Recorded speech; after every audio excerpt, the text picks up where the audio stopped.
Can you see my screen? I'm presuming yes, if nobody's saying. So I thought that I would start by one of the, let me see if I can move forward. Here. We can see I have it. noticed, yeah, I have no disclosure except that really oftentimes I feel things are not going fast enough. We went from the ice age to the stone age in pediatric brain tumors with the new molecular that we've gained. And I'm really hoping for this time where we are like going fast as light. And it's starting so many things happening despite COVID, despite everything. And I'm going to share some of the new things that we have on histone. Every story has a beginning, and this beginning started for me in 2011, published in 2012, where at the same time then Susie Baker's group at St. Jude, who identified histone mutation at the core of those pediatric glioma.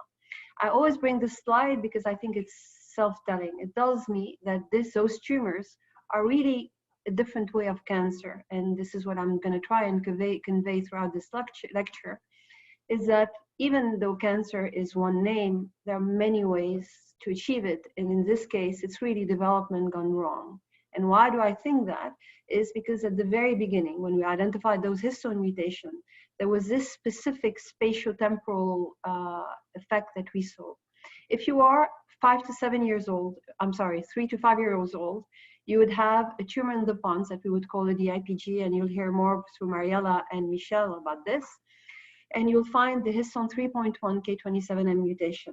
And it had the best partner in crime is ACVR1, which is a kinase that really is involved in left-right patterning and has nothing to do in the pons, usually should not be expressed, but is being co-opted by this mutation.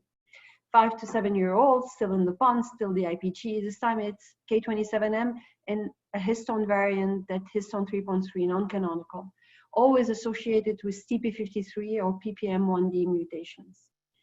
7 to 11 now in the thalamus, and you have histone 3.3 K27M, mainly associated with this TP53, but in some instances with FGFR1 point mutation, the same one that you identify in the lower grade on their own. And FGFR is very important for the diencephalon development and is being co-opted in this case scenario by K27M. Slightly older, this time between 13 to 35 years old. This time it's going to be in your forebrain, and more interestingly in your temporoparietal and slightly in the frontal forebrain, really exquisitely in those areas where you have the R to V G34 mutation exquisitely in histone 3.3, and they're always associated with CP53 and with ATRX mutation. And a little bit older, and this weren't our finding, were the finding of the TCGA, the Tumor Atlas group, the IDH mutation associated with TP53 that are mainly and predominantly in the frontal lobe. And we identified loss of function SETD2 mutation in the forebrain that are also associated with TP53 and ATRX. And why do I bring that? Because if we think about it really, your midline, which is your spine, your pons, your thalamus, and hypothalamus are a story of a K27M mutation, either in histone 3.3 or in histone 3.1.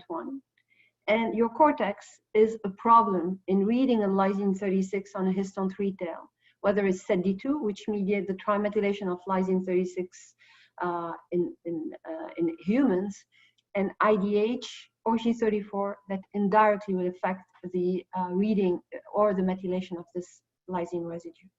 So for me, just based on the spatiotemporal way that those mutations are rising and what they have, this is a problem in development and development gone wrong. And what we're really being pushing forward at pediatric and young adults are a story of 2 lysine on a histone 3 variant that has gone wrong, lysine 27 and lysine 36. And I put on the side all of the papers, the initial paper that led us to this hypothesis. So we spoke about midline high-grade glioma and K27M. There are other brain tumors that really share this love for this lysine 27 on a histone 3 tail. And those are the group posterior A, the posterior fossa group A ependymomas that have either, now we know, overexpression of ESIP, and I'll come to that, and in rare instances, K27M mutations. The group 3 and 4 medulloblastoma, how come? Because they have truncating mutation in KDM6A, and KDM6A is what demethylate lysine 27, so honing in on that, or they have overexpression or PRC2 signature, and EZH2 is the enzyme that methylates lysine 27, and the ATRTs that also for some subgroup have a PRC2 signature. So really the lysine 27 and this histone 3 variants have a really pivotal role for me in the genesis of those brain tumors. So if you look at them, those histone 3 variants, they were initially identified in those brain tumors. And what I've shown you is what they have in those brain tumors. The posterior foci ependymoma, you have the K27M in 2 to 5%, and this is work from the group of Marcel Kuhl that initially identified them, but that was validated by other groups. We identified in 2% of leukemias in AML, and mainly in actual myelodysplastic syndrome, K27M mutation. So we are extending the spectrum of those oncohistones. The group of Adrian Flanagan and Peter Campbell at Oxford identified in chondroblastoma a mutation in lysine 36 itself. And like K27M is a lysine 36 to a methionine substitution. And they identified a glycine 34W, very rarely an arginine or leucine in the giant cell tumor of the bone, which also extend the spectrum of those oncohistones. And we identified in undifferentiated sarcomas 20% lysine 36M mutation. And for a pediatrician in head and neck cancer, about 15% of the TP53, of the HPV negative TP53 mutant squamous cell head and neck carcinoma have a problem, either a K36M or an NSG1 mutation, and I'll come to that, that hones in on this lysine being disrupted and at the origin of those cancer. So just to say that oncohistone, even though they were initially identified in brain tumor, they really largely extend beyond, and either directly by those oncohistone or indirectly by the writer, erasers, or readers are affecting those cancer. And this is something that we can target, as I will show you. So it's a new paradigm. It's really something that's needed almost like a Rosette Stone to be uncovered and to understand how they are mediating oncogenesis. We're still far from understanding everything, but I think in the last 7 years, and it took us time, we've went a long way in doing that, and I'll share some of what we have. So 2 residues in gliomas, a lysine 27 changed to methionine, rarely to an isoleucine, and a glycine 34 changed to an arginine or a valine. Histone 3 variant are the most conserved protein in evolution. Even plants have them. And really, as human, we've evolved to have 7 different variants, which tells us that these are important to us. What do they do? Histones are the core component of nucleosomes, and nucleosomes are what wraps our DNA. So we have an octamer, a dimer of histone 3 variants with histone 4, H2A with H2B, and around it you have 147 base pair of DNA that really goes, and one of the major roles of those nucleosomes is to pack our DNA. From 2m10, we pack it into something invisible that fits within the nucleus. But you agree with me that you need to express it. You need to express your DNA and your genetic information for genes to be transcribed, for all of what we need in order to gather our phenotype to happen. And this is what also those histones that compact our DNA, open it and do it. And we've evolved to have a very complicated system where within those histones, and really I'm touching the bare surface just for the sake of not losing you, what we have is on this histone 3 tail, we can put a mark, something writes it, there's an enzyme, something remove it because we don't want it to be there forever, and something reads it to act on it. And unfortunately, there are so many. I used to work in signal transduction, and this is even more complicated than that. There are so many things. You could put an acetylation, a methylation, a mono, a di, or a trimethylation mark, different enzyme for each step of these. And there's a hierarchy between the different lysines, phosphorylation, ubiquitination, crotonylation, serotonylation, and there are more that are coming. So just imagine the way that we can play with the epigenome. And the message here, and I keep saying that, is what we do. The DNA is the same, the sequence is the same in every single cell that we have. Our cells behave differently, and this is because the epigenome is telling them what to do, when to open, when to close, what to express, what not to express. And think about it like notes of music that are meaningless unless they are put in a partition. And the epigenome is what gives the partition to our DNA, what makes the music sound what it needs to sound when it needs to sound. It's actually the barcode. And this barcode is completely wrong in this case of our human gliomas. The lysine 27, I hope you could see my pointer, get monodi and trimethylated by the PRC2 complex that's made of EZH1 and EZH2, which is the enzyme that catalyzes all three steps of methylation. The lysine 36 get also monodi and trimethylated by different enzymes. SETD2 is the only trimethyl transferase for lysine 36, and NSD1 and 2 mediate mono, but mainly dimethylation. And you have other things that remove those enzymes. And the reason I bring that, when K27 is trimethylated, it's the most repressive mark that you could have. Whether it's on a gene or in the intergenome, whenever it lands, it will recruit the PRC1 complex and mediate gene silencing and then compaction of your chromatin if it's an intergenic region. The lysine 36 methylation has been always thought to be an active mark. The dimethylation is across the intergenome and in some area. The trimethylation is mainly in gene bodies, and now we know a little bit in enhancer, and it's associated with active chromatin, with open chromatin. Almost a yin-yang. The lysine 27 trimethylated, closing the epigenome, closing the genome. The lysine 36, more of an active mark. And both of these are not, they never live, they never coexist on the same histone 3 tail. So when one is affected, as I will show you, the other one will also be affected inversely, almost like a pendulum. So the lysine 27 also get acetylated, and this is the major activating mark that recruits that's actually a signature of open chromatin. And when you have a lysine 27 that's acetylated, you can't have methylation on the other nucleus. So first, after having said that, what do the K2M substitution in histone 3?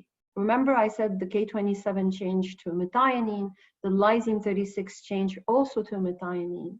What are those K2M doing? The first clue came from the beautiful work of Peter Lewis in the lab of Dave Ellis at that time, where he showed that anytime you had lysine change to methionine, whether on lysine 4, lysine 9, lysine 27, lysine 36, you had a drastic decrease, if not, it's not abolished, it's drastically decrease of the methylation mark. And actually what he showed is that this methionine, which is a monobranch amino acid, is inhibiting the methyltransferase domain, the set domain within those methyltransferases, the best pharmacological inhibitor, and it's preventing those methyltransferases from correctly depositing the methyl mark on those residues. Okay, great. What does it do? We tried initially to work on K27M, but it was too complicated based on the added mutation. So we went for the lysine 36M that's found in chondroblastoma, and this is the only mutation. And this was also work done in the Alice lab, and where I really collaborated with Peter Lewis, Dave Alice, and Xiao Lu spearheaded, he has now his own lab in Colombia, spearheaded this work. We overexpressed the lysine 36 mutation in mesenchymal progenitor cells, because those were the suspected cell of origin of those chondroblastoma and the undifferentiated sarcoma that we identified. And when we put this mutation, what happened, if you push those mesenchymal progenitor into differentiation, you could no longer get any adipocyte, any chondrocyte, any osteoblast. So the simple fact of putting this mutation in a mesenchymal progenitor blocked differentiation. And more interestingly, it promoted tumor formation. And when we looked at the effect on the epigenome of this overexpression, this is showing the wild type, and those are 3 marks that we studied: the K27 trimethylation, which is here in red, the lysine 36 dimethylation, which is in turquoise and blue, and the lysine 36 trimethylation in wild type. As expected in gene body, you have beautiful peaks of lysine 36 tri. In the intergenome, this is a really super abundant mark, large areas of lysine 36 di, and you have the K27 tri. Anything that you want to silence, like the COL4A3 gene, is silenced by K27 trimethylation. There was nothing on the transcriptome. The RHBDO is pasted with lysine 36 tri and would be highly expressed, and you would have a little bit of lysine 36 di. When we put the mutation, as expected, you drastically decrease the level of tri and dimethylation lysine 36, as we show here. What happened to the lysine 27 tri?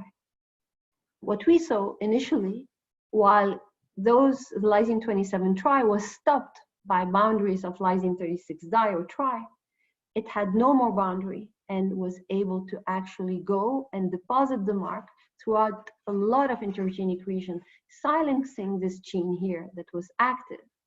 And actually, there's something more complicated that's happening here. If we think that the aim of lysine 27 tri is to recruit PRC1, the effect should be seen on PRC1. So what we did, we went and looked at PRC1 recruitment in either lysine 36M and in wild type. Ring 1B is one of the core, and CBX2 are one of the core components of canonical PRC1. And what we show exquisitely here is that if you look at the level of lysine 27 tri in K36M, even though in the intergenome they had increased because they migrated, if you looked compared to the wild type, in those genic area, they are decreased. They are not, PRC2 is not, it's almost as you're diluting the PRC2 message. And what happens is that while you had beautiful peaks in the wild type where you're recruiting PRC1 and silencing those Hox genes here, you lose those peaks and you lose those repression, and you had expression of genes that should not be expressed. So just to recap, and I'll show you things. In this case scenario, the lysine 27 tri was increased in the intergenome and decreased in some genic areas, which led actually to redistribution of PRC1. And I'm going to show you that. So usually you have a gene, in a gene area, you have trimethylation of lysine 27 that recruit PRC1, and your gene is silenced. In the intergenome, you have a crosstalk between areas that are active, that are based with lysine 36 di, a mark that's deposited by NSD1 and NSD2, and the areas that have K27ME3 that recruit PRC1 and that are silenced. And this leads to have a normal epigenome. And if you're a mesenchymal stem cell, you're allowed to differentiate into chondrocyte or to anything. K36M happens. K36M inhibit NSD1 and NSD2 and prevent them from depositing the needed amount of lysine 36 di. What happened then is that your K27 tri is able to spread more into intergenic region, and there is less K27 tri in some of the genic regions, and your PRC1 gets diluted. You don't have, everything is dose dependent. You don't have more PRC1 being produced, and it's already probably a saturating level in those cells. And your PRC1 has way more target that it can go into, and you dilute repression, and you dilute it where it matters more, in the areas that mediate differentiation, and you obtain a blockade in differentiation. And this is what leads to those chondroblastomas and to the sarcomas. If that's true, anything that has a mutation in NSD1 and potentially in NSD2 should be a problem. And this is how we uncovered the head and neck cancer story. We looked, and there was a paper that was put in the by the TCGA group that showed that in a percentage of tumor, you had truncated loss of function mutation in SG1. Went and downloaded the DNA methylation data from the TCGA and did unsupervised clustering. And we had this beautiful cluster here that is made of NSD1 mutant, and the tumors that didn't have the NSD1 mutation had lysine 36M. Multiple different genes, because there are about 30 genes that encode for histone 3 variant, but the same amino acid substitution and the same effect, inhibiting NSD1. And actually, this is what's driving in the mutation, the tumor phenotype. All of this, 15%, We validated that by immunohistochemistry. This is an antibody that specifically recognized lysine 36M. You see here in the tumor, all of the cells have the lysine 36M. They don't express lysine 36 di, they have a drastic decrease in lysine 36 di and lysine 36 tri. The NSD1 mutant have a drastic decrease in the lysine 36 di, and the wild type have nothing in this. Why is that important? Because there are two things. If you look at the survival of those patients with head and neck cancer, the one that had the K36M had a better survival. Why is that? They had a higher mutation rate. And when we looked further, they were globally super DNA hypermethylated. Really, one of the things, and I'm not putting that led Chow to have a beautiful publication in Nature, where he showed that the lysine 36 di actually recruit DNMT3A, which deposit then a DNA methylation mark across this. And the fact that you had the loss of lysine 36 di in this prevented you from recruiting another repressive mark that could be repressive in the intergenome with DNA methylation. And you had way more, and I'll show that some to this mutation rate in those tumors, and you had higher expression of endogenous retroviruses, a level of viral mimicry that made it a little bit more immune prone to those tumors. And this may be something that you could push forward, and he's pursuing that as we go. So what about K27M? What's happening here? There was, as I showed you, the first work that showed that you have a huge decrease in the level of trimethylation. If you look at this immunohistochemistry, this is a wild type DIPG that has no K27M mutation, and this is a staining by immunohistochemistry for K27ME3, and you see here the beautiful loss, except around blood vessel, of K27ME3. It's misleading. It's not a loss, because if you look at the chromatin, despite the fact that you have drastic decrease across the board of the level of lysine 27 tri, there are areas like the one that I'm showing here that have beautiful, even seemingly increased K27 tri methylation, despite the presence of K27M. And the fact this led people to say, maybe it's not inhibiting PRC2. Let's look what's happening here. So if you think that your intergenome is 98% of your genome and 2% is your genic area, if you think that the K27ME3 is really pasting huge area that extend beyond the gene areas, and those areas now, because of K27M, are devoid of this repressive mark. Is it really empty as the immunohistochemistry would really have us think so? No. Look what's happening here. First hypothesis came that potentially when you have a mutant nucleosome on your chromatin, what you would do is you recruit the PRC2 complex, and because of higher affinity, it's just stuck there. And this is why you have this increase in some region of this mark. The PRC2 is recruited to areas that are enriched for this mutation and really cannot go beyond that. This is one hypothesis, the sequestration hypothesis. There was another hypothesis that was provided by the group of Christian Helen that spoke about the higher affinity. PRC2 lands in areas based on its affinity. There are areas that have way higher affinity for PRC2 than other areas. And those are, for example, CPG island or some specific gene like the CDKN2A P16 that are really very, and the Hox gene that represent super high affinity area for PRC2 to come and to deposit the K27 trimethyl mark, because you need to start somewhere. And the idea of Christian Helen is that the area that had higher affinity were better able to maintain this repressive mark, whereas the area that had lower affinity lost it. And he thought that, you know, you recruited it unduly to areas of high affinity just because PRC2 couldn't go to other areas of K27M. And he made that suggestion is that if you actually use PRC2 inhibitor, then you would remove from the CGIs and the P16 the K27 trimethylation, and this would lead to cell death. So this is another hypothesis. A last hypothesis was made by the group of Ali Shilatifar, where they showed that you had actually a dual nucleosome. One, remember in a nucleosome, you have two histones free variants. One would have the mutation in that case scenario, and because the other one couldn't get trimethylated because those two marks are mutually exclusive, the other one would get acetylated. And those heterotopic nucleosomes were really not, would repulse the PRC2 complex that would land elsewhere in the genome, like shown here. Here is a ChIP-seq for K27M, and you don't see any SUSI, where when you have a PRC2 recruitment, it's not enriched for K27M. And the reverse is true. When you have K27M, you have acetylation, you recruit BRD4, you have a new enhancer promoter landscape that is oncogenic. You're really shifting the cell identity and making it oncogenic. All of this beautiful hypothesis, but made in overexpression model and not in the lineage of origin.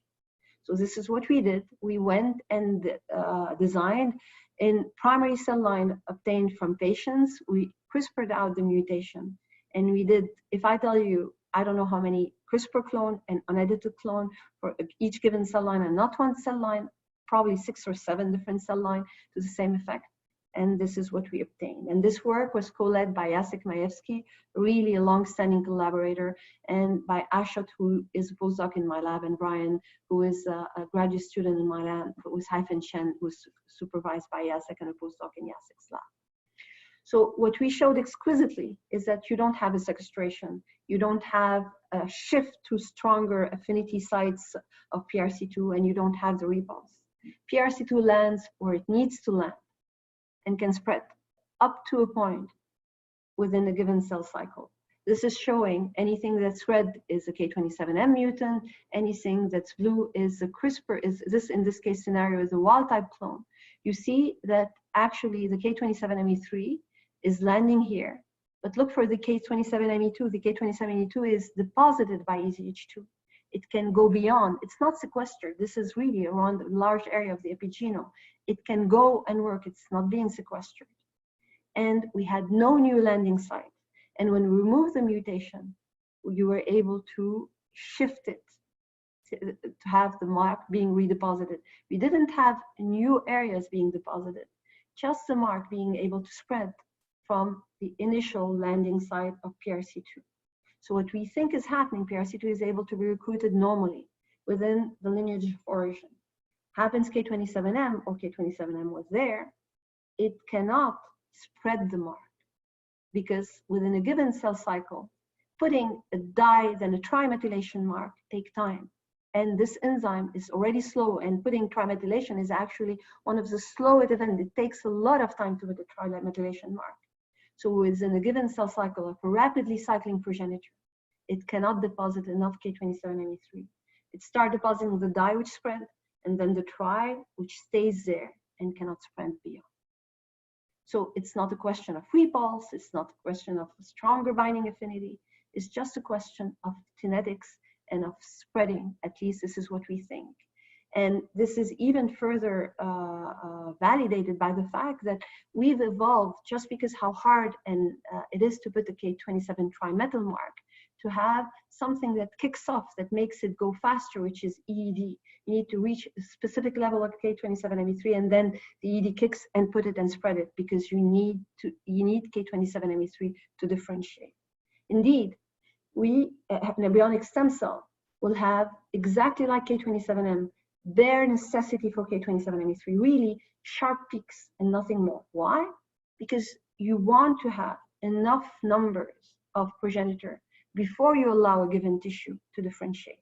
And then to differentiate, you acquire the K27ME3, and this has been exquisitely shown. In order to go into neural differentiation, to get glial cells, oligodendrocytes, whatever you want, you need to deposit a large amount of K27ME3. And if you can't do it, you're stuck and you're stalled from differentiation. And what we think is happening is that PRC2, as I said, is able to come and to put the mark on very small areas of the genome on the initial landing site, but it cannot spread. It's the spread of the mark that's being affected, and then you cannot differentiate. You're perpetually cycling in the same state, which led us to say this is the Peter Pan syndrome. Peter Pan is 6-year-old or 8 years old. He will never grow up. He doesn't want to grow up. And those cells cannot grow up because they have this mutation. They cannot differentiate and undergo terminal differentiation. And actually, the beauty came from the work of Peter Lewis, and we collaborated with him on this. We're looking at EZH-IP that was identified by Marcel Kuhl as being highly expressed in posterior fossa group A ependymoma.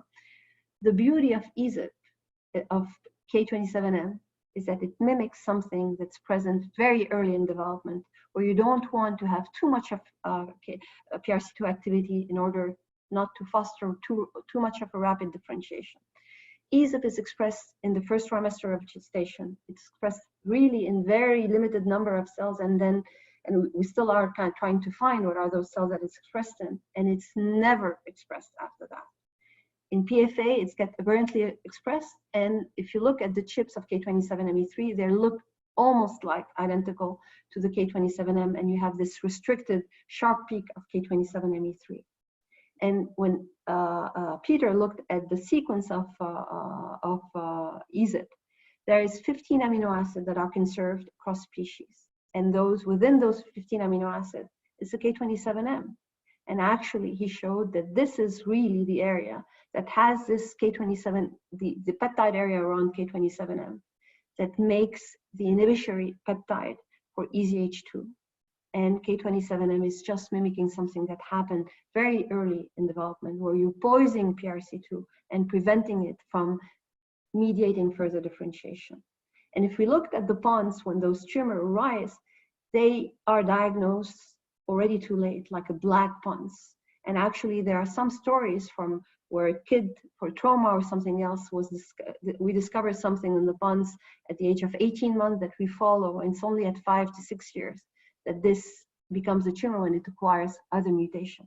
It's really slowly those neuroprogenitors are multiplying, populating here, unable to differentiate and integrating there. If that's true, the moment you remove it, you should mediate differentiation. Brian Krog in my lab did this beautiful experiment where in the CRISPR line grown in stem cell media, we stained for GFAP, we mediated differentiation, we put the differentiation media, whether it's serum and other differentiation media. Look, if you have a K27M, you could barely differentiate and acquire GFAP. Look at the knockout cells that acquire GFAP. And more to that, when we put them in the brain of the mice, those knockout edited clones versus the unedited clones, in 3 distinct cell lines, we had either a severe delay in tumor formation or almost no tumor formation in this BT245, and this is true up to now. In this, we have very delayed, and Susie Baker showed using shRNA that you have a real delay in tumor formation when you decrease the amount of K27M. More to that, in the BT245, where we didn't see tumors in the edited clones, we sacrificed the mice that were happily a year after injection, and 10% is human DNA. So those are actually, and we're doing single cell experiment to see into what they differentiated. Those are really tumors that, despite the fact that they had p53 and MYC, differentiated in C2 and were able to not to form tumors anymore. So I told you that, you know, maybe something else replaces the intergenic K27ME3.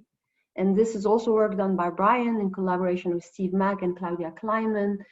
And what we showed is that what seems to replace in the intergenic K27ME3 and ME2 that's not being deposited based on K27M is lysine 27 acetylation. We have an increase in the acetylation when you have the K27M mutation, and K27 acetylation, when it's pervasively deposited here in the intergenome, induces the awakening of the expression of the silent genome. And this includes endogenous retroviruses.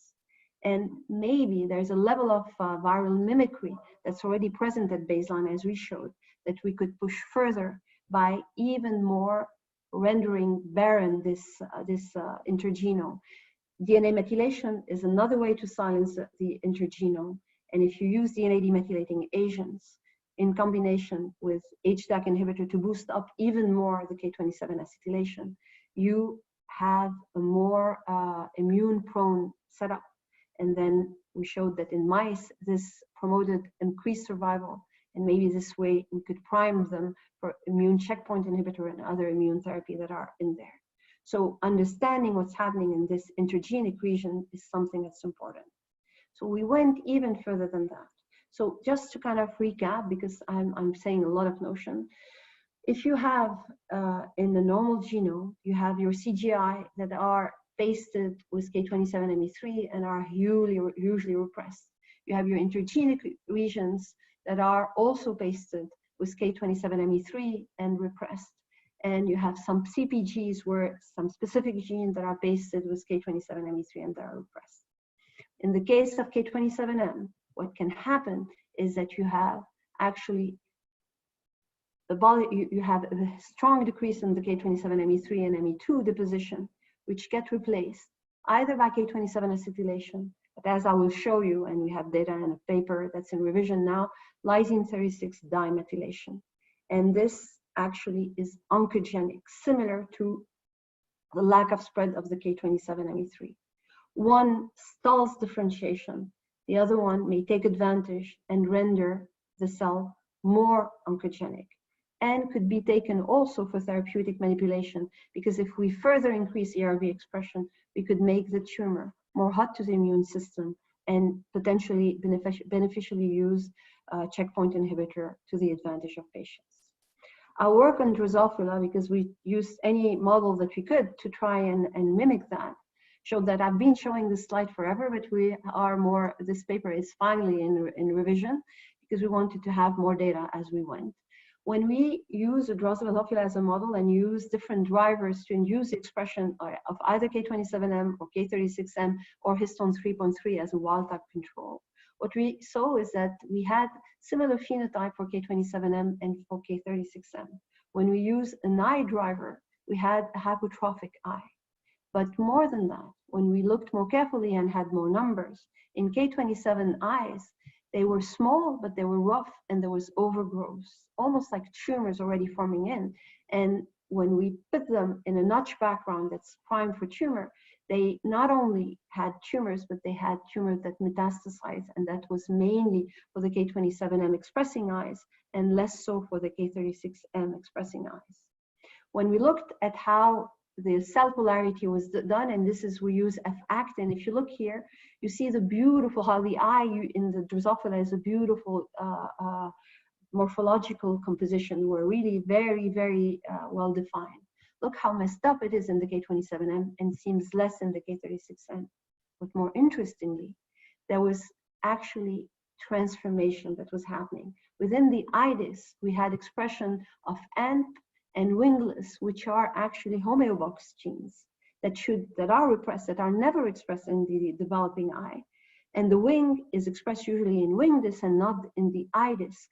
And what we could see is that we had wings in the eye, cilia, and so we had homeostatic transformation that were happening based on the K27M mutation. Why is that? We went and looked at those markers that I was telling you about. This is K27M, this is K36M, the lysine 27 dye. As expected, you see a decrease in the K27M of the lysine 27 dye, and we see an increase in the K36M that we hadn't expected. The same goes for K27ME3, a decrease in K27M that's expected because this is the effect on EZH2 of the K27M mutation, and an increase in K36M. The reverse is true for the lysine 36 dye. We saw an increase in K27M, almost as if the K36 dye was replacing the K27 dye and tri that weren't deposited in those eyes. Acetylation is harder. It's like a real mark. We tried doing that. We see some increase, but it's way harder to quantitate. I'm not saying it's only lysine 36 dye, but lysine 36 dye is part of the other mark that take advantage of the loss of intergenic K27 dye and tri and spread over there and maybe oncogenic on their own. We looked at the transcriptome in those fly eyes, and we saw actually a decrease in genes that are associated with eye development, but with neural development and with Hox genes, and an increase upregulation in genes that are pi-RNA, associated RNA, that are actually almost like your interference signature, because those are the genes that when your intergenome is unstable, rise up and create problems. And to show you, this is CRIMP, one of those pi-RNA, where in the K27M setting, you have a decrease in the deposition of K27-tri by ChIP-seq, and you have a beautiful increase in the lysine 36 dye, which probably leads to its increased expression as we see. And what we did is we did a modifier screen to see if we could push this phenotype one to the other. And we did a selective screen where we used his epigenetic modifier of the CPG, the PRC1 and 2 complexes. If you use EZ, and EZ is the mimic of EZH2 in Drosophila cross, if it is a K27M, it becomes lethal. It rescues the I in K36M.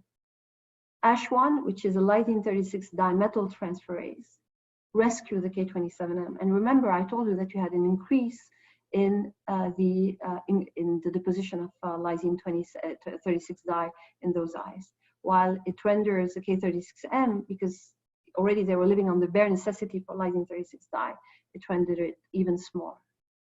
NSD and SET2, which are other lysine 36 dimethyltransferase, had no effect.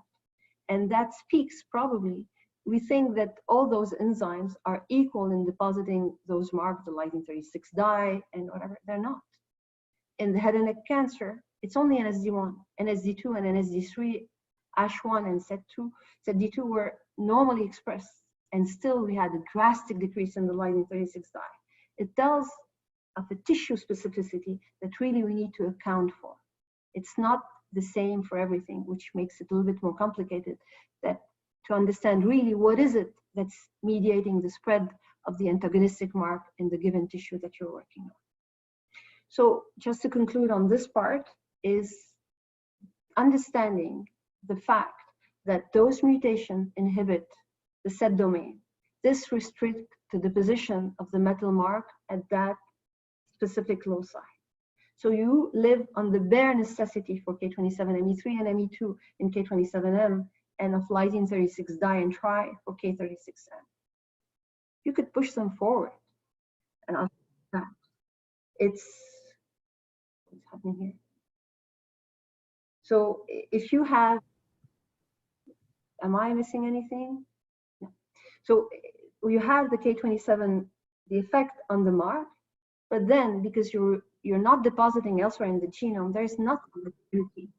So other marks come and take advantage. Other antagonistic mark, K27 acetylation, K36 dimethylation in the context of K27M, and K27Me2 and Me3 in the context of K36M. And those are equally oncogenic because they're mediating undue repression or undue activation of your of genes in the epigenome. And you could work on that. You could remove the last pillars in K27M using EZH2 inhibitor. This is the idea of Christian Helen, and we have preliminary data that completely support. I know that Oren Becker's group hasn't found it, but this is something that I think is worth pursuing at many levels. Could act on the invading mark, which promote tumorigenesis, either DNA demethylating agent and panabinostat, as Michel Monge was using for the panabinostat, to increase the level of viral mimicry and make the tumor more hot to the immune system. The K36Me2 inhibitors, those are not there yet, but those could be thought about because actually they go with recruiting DNA methylation and suppressing. So possibly for now, we could work with the DNA demethylating agent for that. So just don't think on the effect of the mark on the mark, but also it's not in it's all in combined together. It's what's also antagonistic and how they spread, and this interplay needs to be taken all together in order to really push forward. So I can see further trial using EZH2 inhibitor and potentially DNA demethylating agent or others, so are FDA approved. One last thing, I'll take 2 minutes and I'll go fast because this is published, but I think this is something that's very keen to my heart. I think there is a common theme across all of those pediatric tumors that are high grade, either the embryonal ones or those gliomas that we, high-grade glioma that we study, which is stalled development. And this is the title of our paper that was published last year in Nature Genetics, Stalled Development Program at the Root of Pediatric Brain Tumor. And this was co-led by Claudia Kleinman, by a beautiful student in her lab, Céline Gessa, in collaboration with people in my lab. And in collaboration with Michael Taylor, who's a dear friend and collaborator. This is something that was really, it's a lot of fun and it's going forward. So what we have been putting, we discovered this fusion in ETMRs in embryonal tumors, multi-layered rosettes, that actually reawakens the C19MC cluster of microRNAs and a DNMT3B that's really exquisitely specific to the fetal brain. It's a developmental program that's only present between 8 and 12 weeks of this gestation that's reawakened by this fusion, and we think it's really stalled there. The ATRTs so early, the same goes here. Wnt medulloblastoma, the same thing. And the high-grade glioma based on the oncogenic mechanism that I'm telling you about. Really a narrow window of opportunity that's permissive to the development of those tumors. If we put those mutations too early or too late, either they're lethal or they don't do anything, which just tells me that there are really a narrow window that's permissive to their effect. And this is important because this narrow window doesn't exist anymore in the patient that has it. So if we could target it, the rest of the brain will not suffer from it. So we need to understand it. So what we did is we compiled like almost a blueprint of the developing brain, the hindbrain, the forebrain at different time points, whether through our own data set or through multiple different data sets that we acquired from the literature, and we're still acquiring because this is something that's quite ongoing now. And we use single-cell RNA-seq, bulk sequencing, and we projected. And what we did, the other thing that we did is we also used, that slide was removed, the transcriptome and single-cell attack-seq that we have here to just identify what are the area and what are the transcription factors that are driving this set or that set during development. And what we saw is that the forebrain is dominated by neurogenesis and a large proportion of progenitor. The pons is very large. The progenitors are unique, and it's really made of glial expansion. I think the pons and the hindbrain are much less studied and should be further studied, and this is something that we're doing as we go. And we could infer prosotime, look at lineages. This is the slide that I was looking for. Look at transcription factor, core transcription factor to assign a cell of origin or a lineage of origin based on what they expressed over there. And this helped us actually show the group of Richard Gilbertson in 2010 had published a beautiful paper that was really highly commented in 2010, where they inferred that the Wnt medulloblastoma didn't come from the cerebellum. Medulloblastoma are thought to be cerebellar tumor, and they actually thought that they were coming from the lower rhombic limb and from mossy fibers or other cells. Our analysis helped us actually refine that they are actually coming from mossy fiber neurons and not from the auditory nuclei or climbing other neurons. So we helped refine this, and he had already put it forward. In ETMRs, we saw that they're really recapitulating a brain. They're cycling within this, almost trying as progenitor to recapitulate a full brain. We could never find anything for ATRTs. So either we need to go outside of the neuroectoderm to the mesoderm, or we need to go to earlier time point, because this is something that we couldn't make for this. And those tumors may actually have an effect even earlier than E6.5 in mice. So I think there is a common theme that's coming. Those oncohistones, those are mimicking development, things that poise development. And what our single cell data is indicating that it's development that's stuck and gone wrong. Only a few cells, but what damage they are creating. And they're stuck in development. If we can understand how to really unblock them, we could promote terminal differentiation. And this may be a good way of treating them instead of the radiation therapy that are life-saving, but we all know what are the side effects that they bring, and sometimes they're not enough. Oftentimes they're not enough. or the different chemotherapeutic agents that also are as debilitating, but are needed, unfortunately, until we know better. This work could never have been done without the multiple collaborators across the world that shared expertise, samples, and data sets. The people in my lab that I try to acknowledge that make me smile every day, there are amazing people that are doing the work, and they should get the benefit. It's impressive to see young people so committed and so hardworking. The amazing collaboration that I have with Claudia Kleinman's group and her lab. It's really a love story like the one that I have with Jacek. I have different husband and wives that are professional husband and wife. Michael, who is a dear friend and collaborator, really beautiful collaboration here, and different people at Saint Justine that are providing samples and expertise as we go. And thank you very much.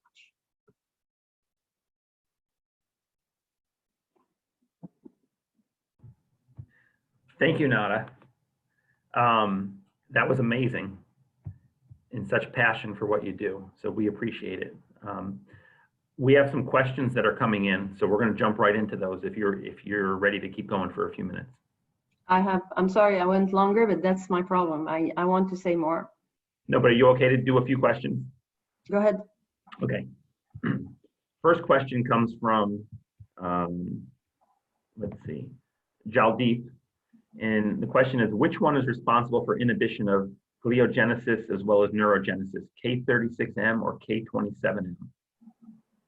So K36M, we don't see it's inhibiting. We never see K36. There's one tumor that has in the spine K36M. We think that K36M is not viable in the brain if it happens, because those lines are very hard to get. So it's K27M that's really there. It's quite intriguing, even though in Drosophila they seem to hone in on the same phenotype. You never see K36M mutation in the brain. It's the K27M that's involved in that. They have the same effect through different way. It's actually, I think the common theme is reorienting PRC1, either through dilution or just it cannot go elsewhere because there is not enough of its target, because they are just there. Another comment came in that said, wonderfully clear presentation, thank you. And then Jerome Fortin. Yep. Beautiful work. I love the Drosophila experiments. I recently observed in CRISPR screens that SETD2 is a fitness gene in some DIPG cells. I was wondering why, and I think you provided the answer. Have you tested whether perturbing K36 methylation is deleterious for K27M mutant cell lines? So yes, we did. This is, I went very fast on it. We did the screen. When there's no inhibitors that are present. I'm following very closely the literature. So we did the RNAi screens, and there are multiple enzymes that deposit lysine 36 dye. ASH1 is the only one that had a rescue. So, and we showed that it decreased the level of lysine 36 dye in the fly, in the K27M fly, and it rescued the phenotype. And it's very intriguing, as I said, that SET, which is another enzyme that could mediate the lysine 36 dye, or NSD, like NSD1 and 2 in the fly, couldn't do it. But I really think that in specific specialized tissue, their effect is non-redundant, or they may base different areas of the genome based on where they're recruited. And in the eye of the fly, it's ASH1. And actually, ASH1 new mutants in humans have eye defects. Okay, two more questions. When you did your RNA-seq, did you pick up any genetic mutations? When I did my RNA screen, I didn't, we didn't pick any genetic mutation. No, we didn't. Okay. The next one says, great talk. Why are H3.3 K27M mutations more common than H3.1 K27 mutations, even though there are many copies of H3.1 genes in the genome? There's even more to that. If you look in H3.1, there are 13 genes, 15 genes at H3.1, and there's only one more than the other, which is HIST13B, and that's highly mutated. And we looked at expression. I think it depends on the expression. If you look at the developing brain, histone 3.3 is really actively replacing there's a lot of going in the developing brain. And histone 3.3 is quite needed and mandated, and your chromatin is way more pasted with histone 3.3 than it should be normally. And I think it's a question of effect that you need and intensity of effect. I'm not answering completely that question. There seems to be a window that's more favorable for H3.1, which is in earlier children. Doesn't mean that it's an earlier stage, but those are things that we're trying to look at. We looked also at the sequence. Sometimes you need it for why not H3X3A and not H3X3B? For H3X3B, you need to mutate 2 nucleotides to get a K27M. So the likelihood of this happening becomes way lower. So that's why it's mainly H3X3A, I think. And there are some of the histone 3.1 genes where it's not, but we're really trying. One of the dirty answers, as I said, is that because H3.3 is so much more important during brain development and is actively replacing H3.1, so it's more of an opportunity at that time. Another question just came in from Jeffrey Allen. How do you account for these embryonal tumors arising in older children or adults? Because they take their time. Because what we think is just there, has been there forever. Remember with the black pons, they only become, it's only when they reach, like they get too much of a size in the pons that you can get that. And if you look even in the K27M that are in adult thalamic tumors, it's below the age of 50. So I'm not saying that 50 is young, but I think really it's something that arose, and I think more studies are needed just to see if the same lineage, the same cell, but it seems to be. It's a time needed to acquire that other event that they will undoubtedly acquire that will trigger the symptoms and the discovery of the mutation. Well, that brings us to the end of our questions. I feel like that was rapid fire questions. And Nada, we appreciate it. We appreciate you coming on and doing this lecture. We appreciate everything that you do to help kids with cancer, and hope that you stay safe and continue to do well up there in Canada. Thank you very much. I really love your foundation. This is something, it's a love story for me, and what you're doing is very valuable. You're keeping the morale because it's not easy to be isolated like we all are, and listening to science is probably what's keeping me sane, and doing science and trying to help. I'm also a practicing physician, just trying to, beyond COVID, there are a lot of things that needs to be done. And you know what, this K27M, we discovered it in 2012. I still remember to the day, Carolyn Freeman, who is a mentor, and Jeffrey Allen knows her very well, looked at me and said, "Oh my God, it's awful." I said, "Why? We know." He said, "No, it's going to take you way more than you think to be able to uncover." And she was right about this, but I want really this to end. And a lot of groups are working, have different ways of tackling it. And I'm very happy that within the next few years, we'll be able to provide those kids with something. And thank you very much for your efforts. We look forward to it. And then one more comment just came in and said, "Thank you for your inspiring talk." Thank you very much. With that. Thank you. Thank you, Nada. Bye. Bye.